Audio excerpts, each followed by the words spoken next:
नमस्कार दोस्तों, googly education में आपका स्वागत है। तो दोस्तों आज हम जानेंगे क्लास 10वीं अर्थशास्त्र पाठ 3 मृदा बचत एवं साख। दोस्तों मृदा बचत एवं साख पाठ के हम सभी महत्वपूर्ण ऑब्जेक्टिव प्रश्नों को जानेंगे जो आने वाले एग्जाम 2023 के लिए अति महत्वपूर्ण है। तो दोस्तों चलिए वीडियो को शुरू करते हैं। तो हमारा पहला प्रश्न है, आधुनिक युग की प्रगति का श्रेय मृदा को ही है, यह कथन किसका है? दोस्तों इसका सही जवाब है ऑप्शन बी, मार्शल का।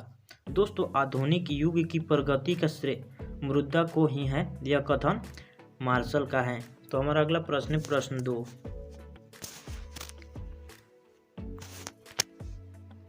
मृदा वह है जो मूल्य का मापक और भुगतान का साधन है, यह किसका कथन है?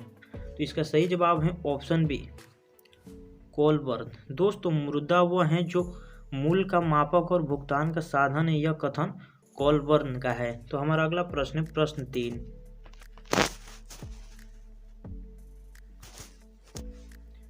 मृदा का प्राथमिक कार्य क्या है? तो दोस्तों मृदा का प्राथमिक कार्य विनिमय का माध्यम है। दोस्तों मृदा का प्राथमिक कार्य विनिमय का माध्यम है। तो दोस्तों इस क्वेश्चन को हाईलाइट कर ले क्योंकि ये एग्जाम के लिए अति महत्वपूर्ण है। तो हमारा अगला प्रश्न है प्रश्न 4,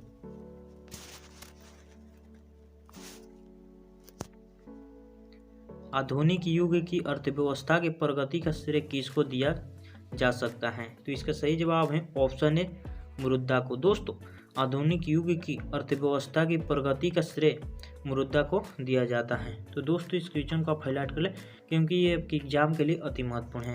तो हमारा अगला प्रश्न है प्रश्न 5, किस धुरी के चारों तरफ संपूर्ण आर्थिक विज्ञान चक्कर काटता है? तो इसका सही जवाब है ऑप्शन सी, मृदा। दोस्तों मृदा धुरी के चारों तरफ संपूर्ण आर्थिक विज्ञान चक्कर काटता है। तो हमारा अगला प्रश्न है प्रश्न 6, निम्न में से कौन सा मृदा एक आधुनिक रूप नहीं है? तो इसका सही जवाब है ऑप्शन बी, जमा। दोस्तों जमा मृदा एक आधुनिक रूप नहीं है। तो हमारा अगला प्रश्न है प्रश्न 7, प्राचीन काल में किस धातु का मृदा के रूप में सर्वाधिक प्रयोग होता था? दोस्तों प्राचीन काल में किस धातु के मृदा का सर्वाधिक प्रयोग होता था? तो इसका सही जवाब है ऑप्शन डी, चांदी और सोने के। तो दोस्तों इस क्वेश्चन को आप हाईलाइट कर ले क्योंकि ये आपके एग्जाम में आ सकता है। तो हमारा अगला प्रश्न है प्रश्न 8, मृदा के कार्य हैं। दोस्तों मृदा का क्या कार्य है? तो इसका सही जवाब है ऑप्शन डी, इनमें से सभी। दोस्तों मृदा का कार्य मापन, संचयन एवं भुगतान है।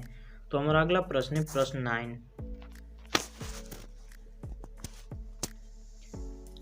मृदा का निम्न महत्व है। तो इसका सही जवाब है ऑप्शन डी, उपयुक्त सभी। दोस्तों मृदा का निम्न महत्व मृदा और औद्योगिक प्रगति, आय का समुच्चय उपयोग, भौतिक उन्नति का साधन। तो दोस्तों इस क्वेश्चन को आप हाईलाइट कर ले क्योंकि आपके एग्जाम के लिए अति महत्वपूर्ण है। तो हमारा अगला प्रश्न है प्रश्न 10,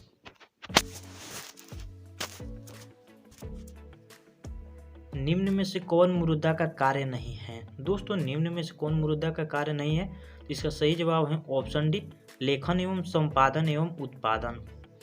तो हमारा अगला प्रश्न है प्रश्न 11, मृदा का प्राथमिक कार्य कौन सा है? तो इसका सही जवाब है ऑप्शन डी, विनिमय का माध्यम। दोस्तों मृदा का प्राथमिक कार्य विनिमय का माध्यम है। तो हमारा अगला प्रश्न है प्रश्न 12,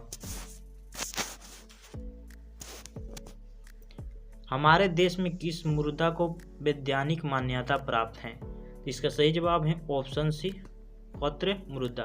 दोस्तों हमारे देश में पत्र मृदा को वैज्ञानिक मान्यता प्राप्त है। तो हमारा अगला प्रश्न है प्रश्न 13, निम्नलिखित में से कौन विधि ग्राहम मृदा है? तो इसका सही जवाब है ऑप्शन सी, 10 रुपए का नोट। दोस्तों निम्नलिखित में से कौन विधि ग्राहक मृदा है? तो 10 रुपए का नोट। तो हमारा अगला प्रश्न है प्रश्न 14, आजकल मृदा का कौन सा रूप अधिक प्रचलन है?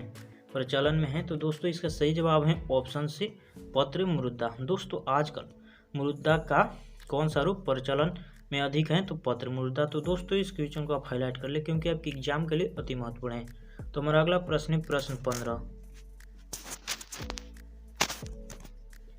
बांग्लादेश की मुद्रा का क्या नाम है? दोस्तों बांग्लादेश की मुद्रा का क्या नाम है? तो इसका सही जवाब है ऑप्शन सी, टाका। दोस्तों बांग्लादेश की मुद्रा का नाम टाका है। तो हमारा अगला प्रश्न है प्रश्न 16।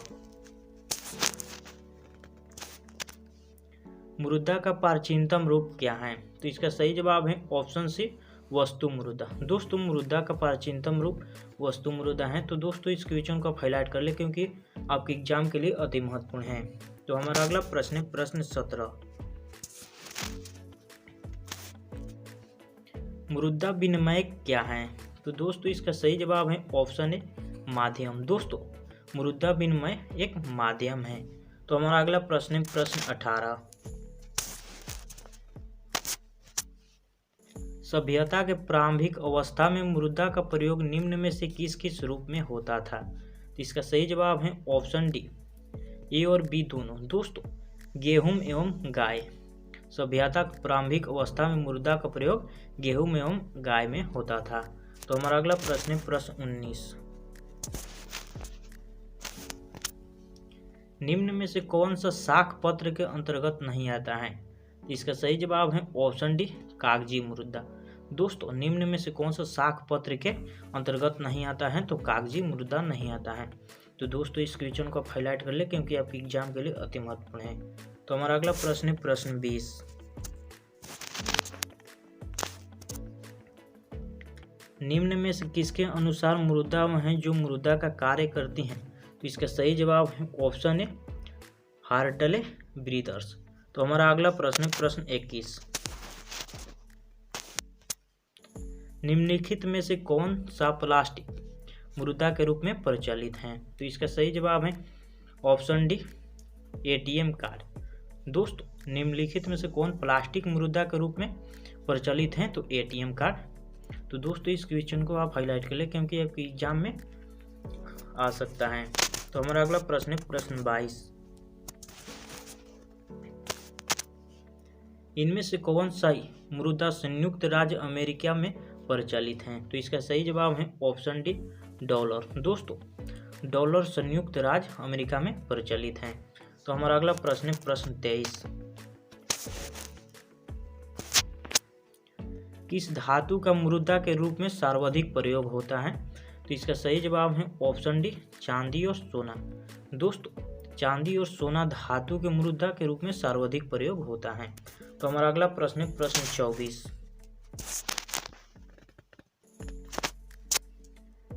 किसने कहा था कि आधुनिक विश्व में उद्योग मुद्रारूपी वस्त्र धारण किए हुए हैं? तो इसका सही जवाब है ऑप्शन सी, पीगू। दोस्तों पीगू ने कहा था कि आधुनिक विश्व में उद्योग मुद्रारूपी वस्त्र धारण किए हुए हैं। तो दोस्तों इस क्वेश्चन को आप हाईलाइट कर ले क्योंकि आपके एग्जाम के लिए अति महत्वपूर्ण है। तो हमारा अगला प्रश्न है प्रश्न 25। वस्तु विनिमय प्रणाली की मुख्य कठिनाई थी।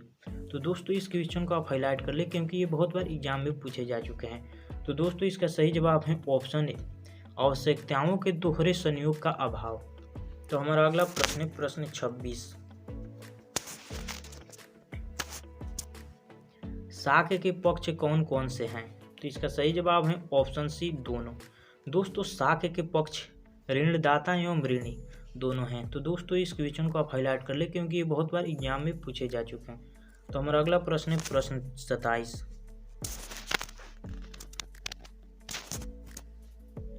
निम्न में से किस प्रणाली के अंतर्गत आवश्यकताओं के दोहरे संयोग का अभाव होता है?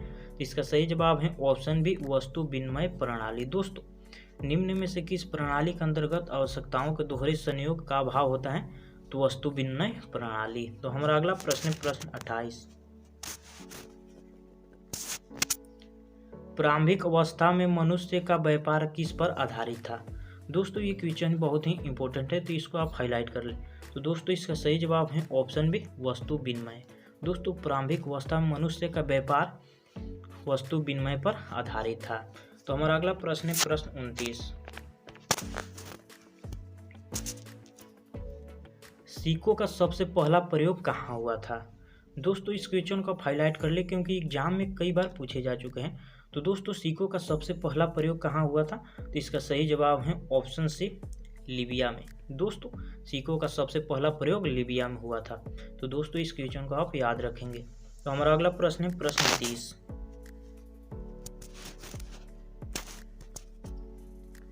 विनिमय के रूप कितने रूप हैं? दोस्तों विनिमय के कितने रूप हैं? तो इसका सही जवाब है ऑप्शन ए, 2 रूप हैं।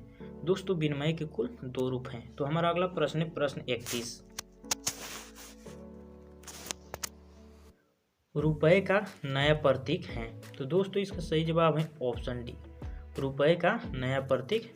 हमारा ऑप्शन डी बिल्कुल सही है। तो हमारा अगला प्रश्न है प्रश्न 32। साख के मुख्य आधार होते हैं? दोस्तों इस क्वेश्चन को आप हाईलाइट कर ले क्योंकि ये बहुत ही इंपॉर्टेंट है और कई बार एग्जाम में पूछे जा चुके हैं। तो दोस्तों इसका सही जवाब है ऑप्शन डी, उपयुक्त तीनों। दोस्तों साख के मुख्य आधार होते हैं ऋण की राशि और समय और व्यक्ति का चरित्र। तो हमारा अगला प्रश्न है प्रश्न 33। किसने कहा था कि कर्ज जमा के संतान है और जमा कर्ज की संतान है? तो इसका सही जवाब है ऑप्शन ए, केन्स। दोस्तों केन्स नामक व्यक्ति ने कहा था कर्ज जमा की संतान है और जमा कर्ज की संतान है। तो हमारा अगला प्रश्न है प्रश्न 34। आय एवं उपभोग के अंतर को क्या कहते हैं? तो इसका सही जवाब है ऑप्शन ए, बचत। दोस्तों आय एवं उपभोग के अंतर को हम बचत कहते हैं। तो दोस्तों इस क्वेश्चन को आप हाईलाइट कर ले क्योंकि ये बहुत ही इंपॉर्टेंट है। तो हमारा अगला प्रश्न है प्रश्न 35। प्रधानमंत्री नरेंद्र मोदी ने विमुद्रीकरण की घोषणा कब की? तो इसका सही जवाब है ऑप्शन ए, 8 नवंबर 2016 ईस्वी को। दोस्तों प्रधानमंत्री नरेंद्र मोदी ने विमुद्रीकरण की घोषणा 8 नवंबर 2016 ईस्वी को की। तो हमारा अगला प्रश्न है प्रश्न 36। आधुनिक युग की प्रगति का श्रेय किसे है? तो दोस्तों इस क्वेश्चन को आप हाईलाइट कर ले क्योंकि बहुत ही इंपॉर्टेंट है। तो दोस्तों आधुनिक युग की प्रगति का श्रेय मुरुदा को जाता है। तो हमारा बी ऑप्शन बिल्कुल सही है। तो हमारा अगला प्रश्न है प्रश्न 37। रुपया किस देश की मुद्रा है? तो इसका सही जवाब है ऑप्शन डी, इनमें से सभी। दोस्तों भारत, पाकिस्तान एवं नेपाल में मुद्रा रुपया है। तो हमारा अगला प्रश्न है प्रश्न 38। निम्नलिखित में से साख पत्र के अंतर्गत कौन आते हैं? तो इसका सही जवाब है ऑप्शन डी, इनमें से सभी। दोस्तों निम्नलिखित में से साख पत्र के अंतर्गत कौन आते हैं? तो इनमें से सभी चेक एवं बैंक ड्राफ्ट एवं यात्रा चेक। तो दोस्तों इस क्वेश्चन को आप हाईलाइट कर ले क्योंकि बहुत ही इंपॉर्टेंट है। तो हमारा अगला प्रश्न है प्रश्न 39। 1 रुपए का नोट जारी किया जाता है। तो दोस्तों इसका सही जवाब है ऑप्शन डी, इनमें से कोई नहीं। तो हमारा अगला प्रश्न है प्रश्न 40। साख का संबंध है। दोस्तों इस क्वेश्चन को आप इंपॉर्टेंट कर ले क्योंकि बहुत बार एग्जाम में पूछे जा चुके हैं। तो इसका सही जवाब है ऑप्शन सी, दोनों। दोस्तों साख का संबंध दोनों से है, गरीबी से और उधार से। तो हमारा अगला प्रश्न है प्रश्न 41। विनिमय का सर्वोच्च माध्यम क्या है? तो दोस्तों इस क्वेश्चन को आप हाईलाइट कर ले क्योंकि ये बहुत बार एग्जाम में पूछे जा चुके हैं। तो दोस्तों इसका सही जवाब है ऑप्शन सी, मुद्रा। दोस्तों विनिमय का सर्वोच्च माध्यम मुद्रा है। तो हमारा अगला प्रश्न है प्रश्न 42।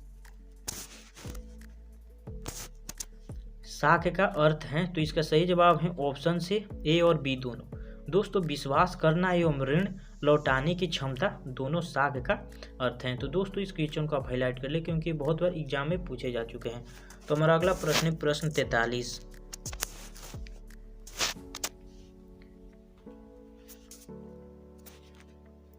इनमें से कौन साख का उधार नहीं है? तो इसका सही जवाब है ऑप्शन बी, शिक्षा। दोस्तों शिक्षा साख का उधार नहीं है। तो हमारा अगला प्रश्न है प्रश्न 44। वस्तु विनिमय प्रणाली की निम्न में से कौन सी कठिनाइयां हैं? तो इसका सही जवाब है ऑप्शन डी, उपयुक्त सभी। दोस्तों, वस्तु विनिमय प्रणाली के निम्न में से वस्तु विभाजन में कठिनाई, सर्वमान्य मूल्य मापक का अभाव, दोहरे संयोग का अभाव सभी कठिनाइयां हैं। तो हमारा अगला प्रश्न है प्रश्न 45।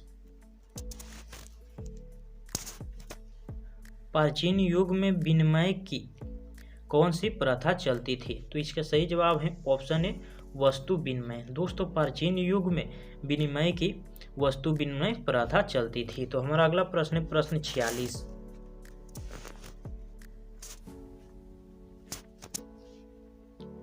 देश का पहला एटीएम किस बैंक ने स्थापित किया? तो इसका सही जवाब है option C, State Bank of India. दोस्तों, देश का पहला ATM State Bank of India यानी एसबीआई ने जारी किया। तो दोस्तों, इस क्वेश्चन को आप हाईलाइट कर ले क्योंकि बहुत ही इंपॉर्टेंट है। तो हमारा अगला प्रश्न है प्रश्न 47। विनिमय के कौन से रूप हैं? तो इसका सही जवाब है ऑप्शन से ए और बी दोनों। दोस्तों, विनिमय के वस्तु विनिमय एवं मौद्रिक विनिमय दो रूप हैं। तो हमारा अगला प्रश्न है प्रश्न 48। बचत को प्रभावित करने वाला प्रमुख तत्व है? तो इसका सही जवाब है ऑप्शन डी, इनमें से तीन ही। तो दोस्तों, बचत करने की क्षमता, बचत करने की इच्छा, बचत करने की सुविधा, बचत के प्रभावित करने वाले प्रमुख तत्व हैं। तो दोस्तों, अगर आप हमारे चैनल पर नए हैं तो हमारे चैनल को सब्सक्राइब कर बेल आइकन को प्रेस कर दें, जिससे आने वाले इसी तरह के वीडियो के नोटिफिकेशन को पाने के लिए। तो दोस्तों, मिलते हैं इसी तरह की एक और न्यू वीडियो में, यानी कि अगले पार्ट में। तो दोस्तों, चैनल को सब्सक्राइब कर ले जल्द ही।